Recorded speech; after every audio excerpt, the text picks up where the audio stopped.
들을수록 건강해지고 유익한 생활정보 보건박사. 16년 동안 겨울만 되면 가스비 30만 원씩 나왔는데 이제는 전기장판과 낮은 보일러 온도로 전기세 8,000원, 가스비 10만 원이면 따뜻하게 지냅니다.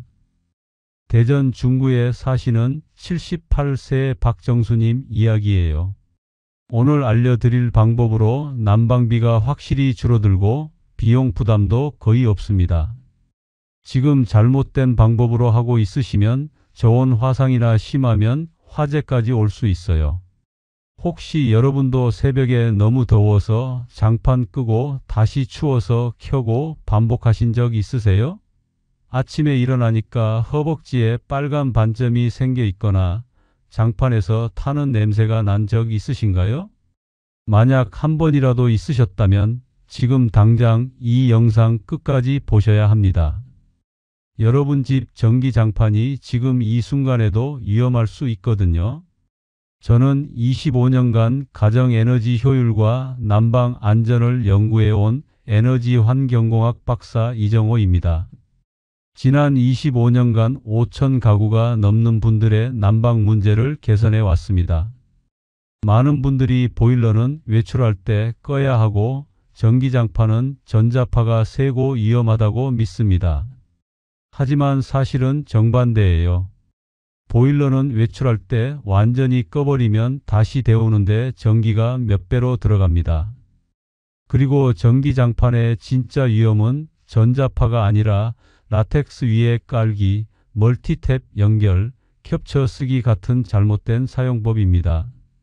작년 겨울 실제로 있었던 일입니다.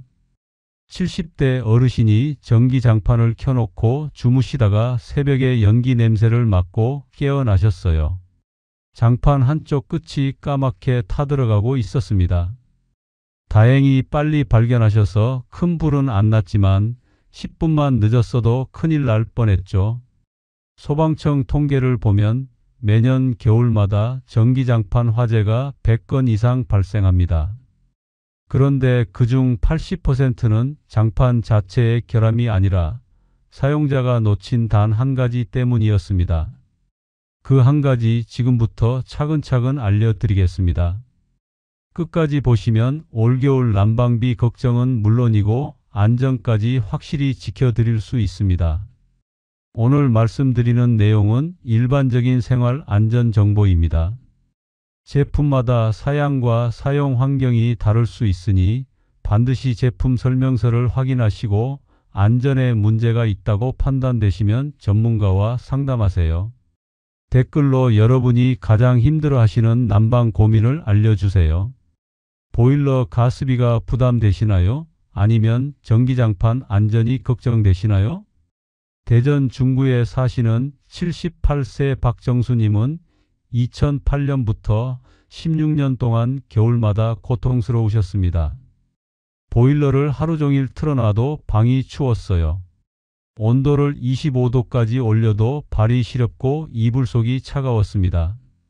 한 달 가스비가 30만 원을 훌쩍 넘었습니다. 아들 며느리한테 미안해서 말도 못 꺼내셨대요. 그냥 내복 2겹 겹쳐 입고 버티셨습니다. 병원에서는 혈액순환제 처방해 주셨고 약국에서는 핫팩 권하셨고 이웃 어르신들은 전기장판 쓰라고 하셨어요. 그런데 효과가 없으셨어요. 한 달, 2달이 아니라 몇 년 동안이요. 어느 날 아들이 인터넷에서 전기장판 화재 사고 기사를 보더니 아버지 장판 버리라고 하셨대요. 위험하다고요. 그래서 정수님은 그냥 이불만 두껍게 덮고 주무셨습니다.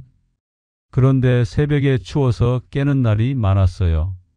2023년 겨울 정수님이 저를 찾아오셨어요. 제가 지역 복지관에서 난방 안전 강의를 하고 있었거든요. 상담하면서 집을 방문해 봤더니 문제는 단 하나였습니다. 전기장판을 바닥에 바로 깔고 계셨어요. 그러니까 바닥의 냉기가 장판의 열을 다 잡아먹고 있었던 겁니다. 저는 정수님께 은박 돗자리 한 장을 사드렸습니다. 가격은 5,000원이었어요. 바닥에 은박 돗자리 깔고 그 위에 얇은 요 한 장 깔고 그 위에 전기장판 깔고 마지막으로 이불 덮으라고 알려드렸습니다. 딱 이것만 바꿔드렸어요. 일주일 후에 전화 오셨습니다. 장판 온도를 중간으로만 맞춰도 너무 따뜻하다고요. 보일러는 18도로만 낮춰놨는데도 충분히 따뜻하대요. 한 달 후에 다시 연락 오셨어요. 전기세는 8,000원, 가스비는 10만 원으로 줄었다고 예전 30만 원 나오던 것에 비하면 믿기지 않는다고 하셨습니다. 석 달 후에 정수님을 다시 뵀는데 표정이 완전히 달라지셨더라고요. 아침에 일어나도 목이 안 아프고 새벽에 추워서 깨는 일도 없고 손주들이 놀러와도 방이 따뜻해서 좋다고 자랑하셨습니다. 혹시 아직 구독과 좋아요를 누르지 않으셨나요? 구독과 좋아요는 1초면 가능합니다. 1초만 시간 내주셔서 지금 바로 눌러주세요. 여러분의 1초 구독과 좋아요는 제겐 너무 큰 힘이 됩니다. 이런 중요한 정보를 더 많은 분들이 알 수 있도록 구독과 좋아요로 응원해 주세요. 이제 본격적으로 어떻게 하면 안전하고 따뜻하게 겨울을 날 수 있는지 알려드리겠습니다. 잘못된 방법 첫 번째는 바닥에 바로 전기장판 깔기입니다. 부산 해운대구에 사시는 72세 김영희 님도 이렇게 하셨어요. 장판을 켜면 처음엔 따뜻한데 30분만 지나면 또 추워지더래요. 온도를 최고로 올려도 마찬가지였습니다. 왜 그럴까요? 바닥의 냉기가 장판의 열을 계속 빼앗아 가기 때문입니다. 특히 1층이나 빌라 1층처럼 바닥이 차가운 곳에서는 열 손실이 60%까지 올라갑니다. 혹시 여러분도 장판 온도를 최고로 올려놓고 계신가요? 잘못된 방법 두 번째는 라텍스나 메모리폼 위에 전기장판 깔기입니다. 김영희 님도 이렇게 쓰셨대요. 침대 매트리스가 라텍스였거든요. 그 위에 장판 깔고 주무셨는데 어느 날 장판 표면이 울퉁불퉁하게 변형되어 있더래요. 라텍스는 열을 가두는 성질이 있습니다. 그래서 장판에 열이 빠져나가지 못하고 계속 쌓여서 내부 온도가 80도 이상 올라갑니다. 그러면 장판 안에 열선이 녹거나 끊어지고 심하면 불이 날 수도 있어요. 소방청 통계를 보면 전기장판 화재의 30%가 이런 이유 때문이었습니다. 여러분 침대 매트리스 재질 한번 확인해 보세요. 잘못된 방법 세 번째는 멀티탭에 여러 기기랑 같이 꽂아 쓰기입니다. 잠깐 여기서 정말 중요한 사실 하나를 알려드릴게요. 한국전기안전공사에서 2023년에 발표한 연구예요. 65세 이상 2,000명을 대상으로 1년간 관찰했는데 멀티탭 사용 가구의 화재 발생률이 단독 콘센트 사용 가구보다 4.2배나 높았습니다. 김영희 님도 멀티탭에 텔레비전이랑 장판이랑 같이 꽂아 쓰셨어요. 어느 날 밤에 타는 냄새가 나서 깨어보니까 멀티탭 코드가 녹아 있더래요. 정말 아찔한 순간이었죠. 전기장판은 소비 전력이 높습니다. 보통 150W에서 200W 정도 나가거든요. 멀티탭은 장시간 전류가 흐를 때 과열되기 쉽습니다. 그래서 벽 콘센트에 단독으로 꽂아 써야 합니다. 김영희 님이 뭘 놓치셨냐면 전기 용량이었어요. 멀티탭을 벽 콘센트로 바꾸고 고용량 전용 연장선을 쓰기 시작했더니 3개월 만에 달라지셨어요. 더 이상 타는 냄새도 안 나고 장판도 오래 쓸 수 있게 됐습니다. 여러분 혹시 멀티탭에 여러 기기 꽂아 쓰고 계신가요? 잘못된 방법 네 번째는 두꺼운 이불이나 쿠션 겹쳐 쓰기입니다. 서울 강남구에 사시는 75세 이철수님 이야기입니다. 이철수님은 장판 위에 이불을 3겹이나 덮으셨어요. 더 따뜻할 거라고 생각하셨거든요. 그런데 오히려 장판이 과열되기 시작했습니다. 왜냐하면 열이 빠져나가지 못하고 계속 쌓이니까요. 어느 날 아침에 일어나 보니 허벅지에 빨간 반점이 생겨 있더래요. 저온 화상이었습니다. 저온 화상은 44도에서 50도 정도의 온도에 장시간 노출되면 생깁니다. 처음엔 안 아프지만 시간이 지나면서 피부 깊은 곳까지 손상됩니다. 치료도 오래 걸리고요. 여러분도 이불 두껍게 덮고 주무시나요? 잘못된 방법 5번째는 작년 장판 점검 없이 그냥 꺼내 쓰기입니다. 광주 서구에 사시는 69세 정미자님은 작년에 쓰던 장판을 그대로 꺼내 쓰셨어요. 접어서 보관했던 장판이었는데 처음 켜니까 딱딱한 부분이 만져지더래요. 그런데 그냥 쓰셨습니다. 며칠 후에 그 부분에서 연기가 나기 시작했어요. 다행히 바로 끄셔서 큰일은 안 났지만 정말 위험한 상황이었죠. 전기장판은 접어서 보관하면 열선이 꺾이거나 끊어질 수 있습니다. 한국소비자원 조사에 따르면 5년 이상 된 장판의 20%에서 열선 손상이 발견됐습니다. 사용하기 전에 반드시 펼쳐서 울퉁불퉁한 부분이 있는지 변색된 곳은 없는지 확인해야 합니다. 조금이라도 이상하면 새 제품으로 바꾸셔야 해요. 여러분 작년 장판 점검하셨나요? 이렇게 보면 전기장판은 위험한 기기가 아니라 관리가 필요한 기기일 뿐입니다. 이제 올바른 방법을 알려드리겠습니다. 올바른 방법 첫 번째는 바닥 깔개 순서 지키기입니다. 대전 중구 박정수님이 다시 등장합니다. 정수님은 제가 알려드린 순서대로 깔기 시작하셨어요. 먼저 바닥에 은박 돗자리를 끕니다. 가격은 5,000원에서 만원 정도예요. 이게 냉기를 차단해 줍니다. 그 다음에 얇은 면 요나 러그를 한 겹 깝니다. 이게 은박과 장판 사이에서 완충 역할을 해요. 그 다음에 전기장판을 끕니다. 마지막으로 이불을 덮으면 끝입니다. 딱 4단계예요. 은박 돗자리, 얇은 요, 전기장판, 이불. 이 순서만 지키면 열 손실이 60% 줄어듭니다. 정수님은 이 순서로 바꾸고 나서 장판 온도를 중간으로만 설정해도 충분히 따뜻하다고 하셨습니다. 보일러는 낮게 켜도 되더래요. 여러분 집 바닥은 온돌인가요? 냉바닥인가요? 온돌이면 은박 돗자리 대신 러그만 깔아도 됩니다. 올바른 방법 두 번째는 벽 콘센트에 단독으로 연결하기입니다.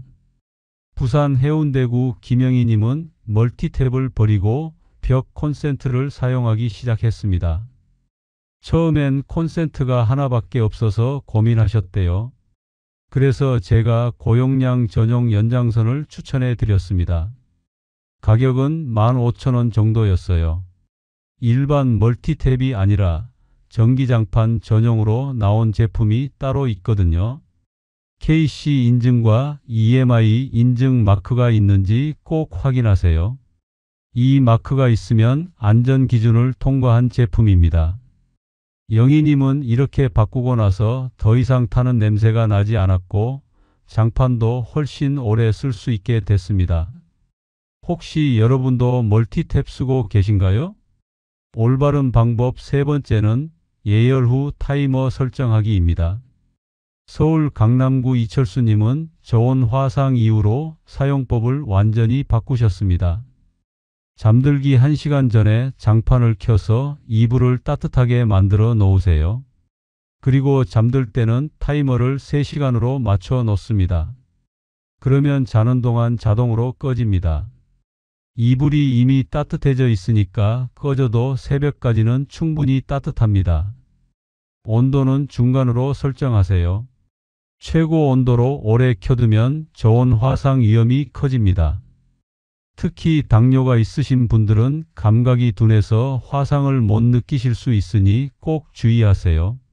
철수님은 이 방법으로 바꾸고 나서 더 이상 저온 화상 걱정 없이 편하게 주무신다고 하셨습니다. 여러분도 장판 켠 채로 밤새 주무시나요? 올바른 방법 네 번째는 외출하거나 집 비울 때는 반드시 끄기입니다. 이건 정말 중요합니다. 많은 분들이 외출할 때도 장판을 켜놓으세요. 돌아왔을 때 따뜻하려고요. 그런데 이게 가장 위험합니다.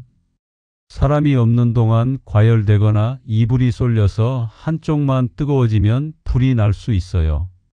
소방청 통계를 보면 전기장판 화재의 절반 이상이 집에 사람이 없을 때 발생했습니다. 외출할 때는 반드시 플러그까지 뽑으세요. 스위치만 끄는 게 아니라 콘센트에서 아예 빼는 겁니다. 귀찮으시면 타이머 콘센트를 쓰는 것도 방법입니다. 외출할 때는 어떻게 하느냐고요? 귀찮아도 꼭 뽑으세요. 안전이 최우선입니다. 그리고 보일러도 마찬가지예요. 많은 분들이 외출할 때 보일러를 완전히 꺼버리시는데 이것도 잘못된 방법입니다.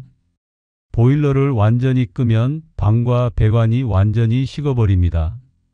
그러면 돌아와서 다시 켤 때 처음부터 데워야 하니까 가스가 몇 배로 들어가요. 한국에너지공단 실험 결과를 보면 보일러를 완전히 껐다가 다시 켜면 재시동 시 가스 사용량이 평소보다 2.3배나 높게 나왔습니다. 외출 시간이 4시간 이하라면 외출 모드나 온도를 15도 정도로만 낮춰 놓으세요. 그러면 배관이 얼지 않으면서도 난방비를 아낄 수 있습니다. 대전 중구 박정수님도 외출할 때 보일러를 완전히 꺼버리셨다가 외출 모드로 바꾸신 후 한 달 가스비가 5만 원 정도 줄었습니다. 장기간 집을 비우실 때만 완전히 끄시고 평소 외출할 때는 외출 모드나 낮은 온도로 유지하세요. 여러분은 외출할 때 보일러를 어떻게 하시나요? 올바른 방법 다섯 번째는 변화 기록하고 점검하기입니다. 광주 서구 정미자님은 수첩에 매일 기록을 하십니다. 오늘 장판 온도는 몇으로 맞췄는지, 타이머는 몇 시간으로 설정했는지, 아침에 일어났을 때 몸 상태는 어땠는지 간단하게 메모하세요. 일주일에 한 번은 장판 표면을 손으로 만져보면서 울퉁불퉁한 부분이 없는지 확인합니다. 콘센트 주변이 뜨거워지진 않았는지도 체크하고요. 한 달에 한 번은 장판을 들어서 밑에 먼지나 습기가 없는지 확인합니다. 통풍도 시켜주고요. 미자님은 이렇게 꾸준히 기록하고 점검하면서 5년째 같은 장판을 안전하게 쓰고 계십니다. 여러분은 변화를 어떻게 확인하시나요? 잠깐 쉬어가면서 간단한 퀴즈 하나 내볼까요? 제가 지금까지 말한 잘못된 방법 중 가장 위험한 게 뭐였을까요? 댓글로 번호만 적어주세요. 1번, 2번, 3번, 4번, 5번. 정답은 영상 끝에 알려드릴게요. 올바른 방법 여섯 번째는 점진적으로 확대하기입니다. 대전 중구 박정수님을 다시 떠올려 보세요. 정수님은 처음부터 완벽하게 하려고 하지 않으셨습니다. 첫째 주에는 은박 돗자리만 깔아봤어요. 그것만으로도 확실히 달라졌습니다. 둘째 주에는 콘센트를 바꿔봤고요. 셋째 주에는 타이머를 설정해 봤습니다. 이렇게 하나씩 천천히 바꿔 나가니까 부담도 없고 무엇보다 확실하게 효과를 느낄 수 있었습니다. 처음부터 다 하려고 하면 복잡하고 귀찮아서 포기하기 쉬워요. 완벽하게 하려고 하지 마세요. 오늘 하나, 내일 하나 천천히 바꿔 나가시면 됩니다. 여러분의 몸이 답을 줄 거예요. 여러분은 오늘부터 바로 해보시겠어요? 아니면 내일부터 시작하시겠어요? 이렇게만 하시면 전기장판은 평생 안전한 난방기기가 됩니다. 이제 오늘의 내용을 정리해 보겠습니다. 우리가 그동안 잘못 알고 있었던 상식이 있습니다. 보일러가 진짜 난방이고 전기장판은 위험하다는 생각이요. 그리고 외출할 때는 모든 걸 다 꺼야 전략된다는 생각도요. 하지만 오늘 보셨듯이 사실은 그 반대입니다. 보일러는 공기를 데워서 열이 빠져나가지만 전기장판은 몸을 직접 데워서 열을 가둡니다. 그리고 보일러를 완전히 끄는 것보다 외출 모드로 낮춰놓는 게 훨씬 경제적입니다. 반대로 올바른 순서로 깔고 타이머 설정하고 벽 콘센트에 단독으로 연결하고 보일러는 18도로 낮춰놓으면 전기세 8,000원, 가스비 10만 원으로 따뜻한 겨울을 보낼 수 있습니다. 그 결과가 뭐냐면 대전 중구에 계신 78세 박정수님처럼 16년 동안 고생하시던 분도 확실히 나아지실 수 있어요. 부산 해운대구 72세 김영희님처럼 화재 위험에서 벗어나실 수 있고요. 서울 강남구 75세 이철수님처럼 저온 화상 걱정 없이 주무실 수 있습니다. 오늘 당장 여러분이 실천하실 수 있는 단 하나를 꼽자면 바닥 깔개 순서를 바꾸세요. 은박 돗자리 한 장만 추가해도 체감 온도는 3도 올라갑니다. 천천히 여유 있게 시작하세요. 일주일만 해보세요. 여러분의 몸이 답을 줄 거예요. 다음 영상에서는 겨울철 전기세와 가스비 동시에 줄이는 생활 습관 5가지 완벽 가이드를 공개할게요. 이미 많은 분들이 집에서 실천하고 계세요. 거실, 안방, 부엌 어디든 적용 가능한 실전 꿀팁들이에요. 저희 영상은 오전 7시에 올라옵니다. 알림 설정 꼭 해두세요. 퀴즈 정답 알려드릴게요. 가장 위험한 잘못된 방법은 3번 멀티탭에 여러 기기랑 같이 꽂아 쓰기였습니다. 화재 발생률이 4.2배나 높으니까요. 마치신 분들 축하드려요. 오늘도 끝까지 봐주셔서 진심으로 감사합니다. 여러분 한 분 한 분이 저에게는 정말 소중합니다. 여러분은 오늘 저녁부터 바로 실천해 보시겠어요? 아니면 내일 아침부터 시작하시겠어요? 댓글로 다짐 남겨주세요. 여러분은 지금 어느 지역에서 이 영상을 보고 계신가요? 댓글로 지역 이름만 남겨주세요. 서울, 부산, 대전, 광주, 강원도, 제주도, 전국 어디서든 여러분이 100세까지 건강하고 따뜻하게 사시길 진심으로 바랍니다. 오늘 영상이 도움되셨다면 주변 어르신들께도 꼭 공유해 주세요. 카톡으로 보내주시면 한 분이라도 더 안전하게 겨울을 나실 수 있습니다. 오늘 알려드린 내용이 여러분의 건강한 삶에 도움이 되시길 바랍니다. 구독과 좋아요는 제가 영상을 제작하는 데 큰 힘이 됩니다. 앞으로도 좋은 정보 꾸준히 알려드릴 테니 구독과 좋아요 눌러주시고 더욱 알찬 정보 받아가세요. 감사합니다.